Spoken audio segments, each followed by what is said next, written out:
मेरा प्रश्न अभी कि कुछ मेरे करंट स्टेटस को लेकर है। महाराज जी, लाइफ में दो चीज़ें होती है, एक होती है रिस्क और एक कैटेगरी में हम रख सकते हैं विश्वास या श्रद्धा या कह। तो रिस्क एक ऐसी कैटेगरी है, वो कॉलम में आती है जहाँ पे हम अपना ब्रेन लगाते हैं, फिर कुछ करंट सर्कमस्टेंसेस को कंसीडर करके हम अपनी कैपेबिलिटीज़ को कंसीडर करते हैं और फिर अकॉर्डिंगली हम डिसाइड करते हैं कितना रिस्क है।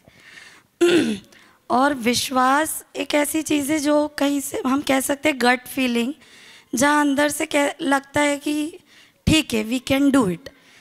तो हम इन दोनों चीज़ों को कैसे बैलेंस आउट करें और एक करेक्ट डिसीजन मेकिंग करें, इसका प्रैक्टिकल सॉल्यूशन मुझे बहुत अच्छा प्रश्न है।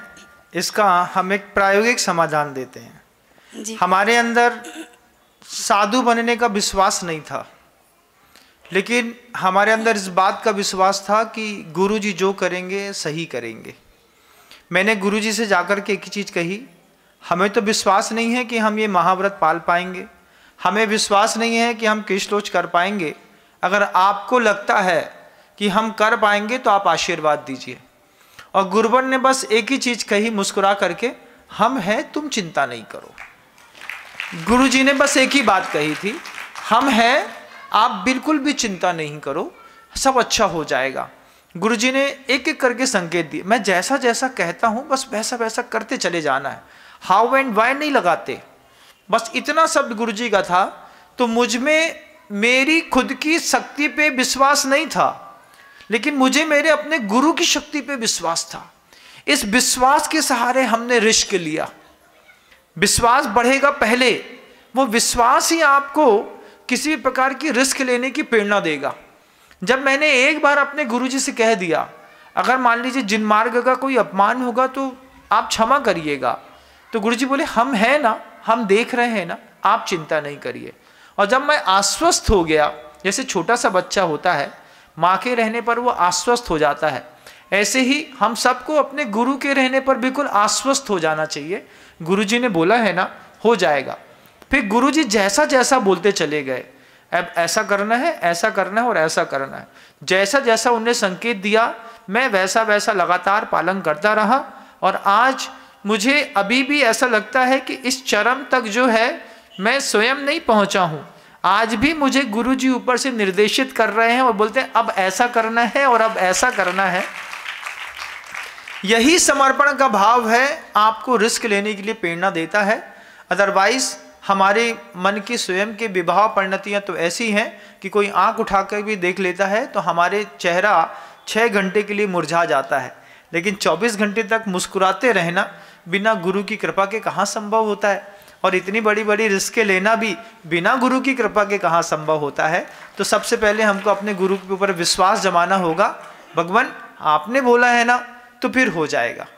और गुरुजी बस छोटा छोटा टास्क देते थे हमसे, हमको हमेशा नम्र ऐसा कर लेना, हो जाए। हमने कहा नहीं, हो जाएगा ना, हमने कहा है। फिर मैंने देखा है एक बात को, संग में रह करके भी इस बात को मैं समझता था कि सामूहिक रूप से साथ में रहने पर पता नहीं किसके पुण्य के उदय से किसको क्या मिलता है। हम अगर ये कहते हैं कि हमें अपना ही कर्म भोगना पड़ता है, तो मैं आपको बताता हूं कि अपनों के कर्म का भी बहुत बड़ा प्रभाव पड़ता है। इसका एक उदाहरण दिखाता हूं मैं आपको। एक मुनिराज थे, उनको बहुत ज्यादा अंतराय आता था, अति में अंतराय आता था। जैसे हमारे निष्कंप सागर जी महाराज श्री और हमारे आगम सागर जी महाराज जी, जब इनको अति में अंतराय आते थे, 14-14 दिन तक, 12-12 दिन तक, निर्मोह सागर जी महाराज श्री जी भी, उनको भी बहुत अंतराय आते थे। जब उनको बहुत अंतराय आते थे तो गुरुजी ने एक बार बड़ी अच्छी बात कही। गुरुजी ने महाराज जी से कहा, एक काम करो, तुम इसके साथ आहार के लिए जाया करो। तो बोले इनके साथ आहार में जाने से क्या होगा? तो आचार्य सिंह जी ने कहा, इस संघ में ऐसा कौन है जिसको सबसे कम अंतराय होता है? तो पता इनको अंतराय कम आते हैं। अच्छा, तो फिर महाराज जी इनके साथ आहार करने जाया करो। फिर क्या होगा? बोले कर्मों का संक्रमण होता है। बगल वाले के पुण्य से तुम्हारे अंतराय खत्म हो जाएंगे, या तो तुम्हारे तेज पाप कर्म के उदय से उसको अंतराय आना शुरू हो जाएगा। दो में से किसी एक को कुछ होगा, फिर हम देखेंगे कि किसका कर्म तेज चल रहा है। मान लो किसी पुण्यात्मा के पुण्य की प्रकृतियां तेज चल रही हैं, तो पाप करने वाले या फिर जिनको अंतराय कर्म का उदय है, उस पुण्यात्मा व्यक्ति के साथ रहने पर जो का क्षुद्र कर्म का उदय है उसके भी पुण्य प्रकृतियां इसके लिए सहयोगी बन जाती हैं। और जब मान लीजिए किसी पापी की पाप प्रकृतियों में तीव्रता है और पुण्य का कर्मांश किसी साधु का कम है, तो उसके कारण इसको अंतराय आना शुरू हो जाता है। आप इस बात को सहजता में तो नहीं मानेंगे, लेकिन मैं आपको बताता हूं कि जब आप धन्य कुमार चरित्र पढ़ेंगे तो आप देखेंगे कि उस अकृत पुण्य के पेट में आने के कारण घर के अंदर हानि होने लगी, एक एक करके सब मरने लगे। और जिस दिन उसका पुण्य मतलब जिस दिन उसका जन्म हुआ उस दिन उसकी नानी भी मर गई। मतलब एक आदमी के पाप के कारण परिवार बर्बाद भी हो सकता है, और किसी एक पुण्यात्मा के कारण पूरे के पूरे परिवार में समृद्धि भी लगातार फैल सकती है। इसलिए एक अच्छे पुण्यात्मा का सहारा ढूंढना चाहिए। एक आगम ग्रंथों में संक्रमण की क्रिया है, उससे इधर का संक्रमण इधर हो जाता है, इधर का इधर हो जाता है। द्वदिकादि गुणानांतु एक सूत्र है, दो अधिक गुण जिसके पास होंगे नीचे वाले को वो अपने रूप में परिणमित कर लेगा।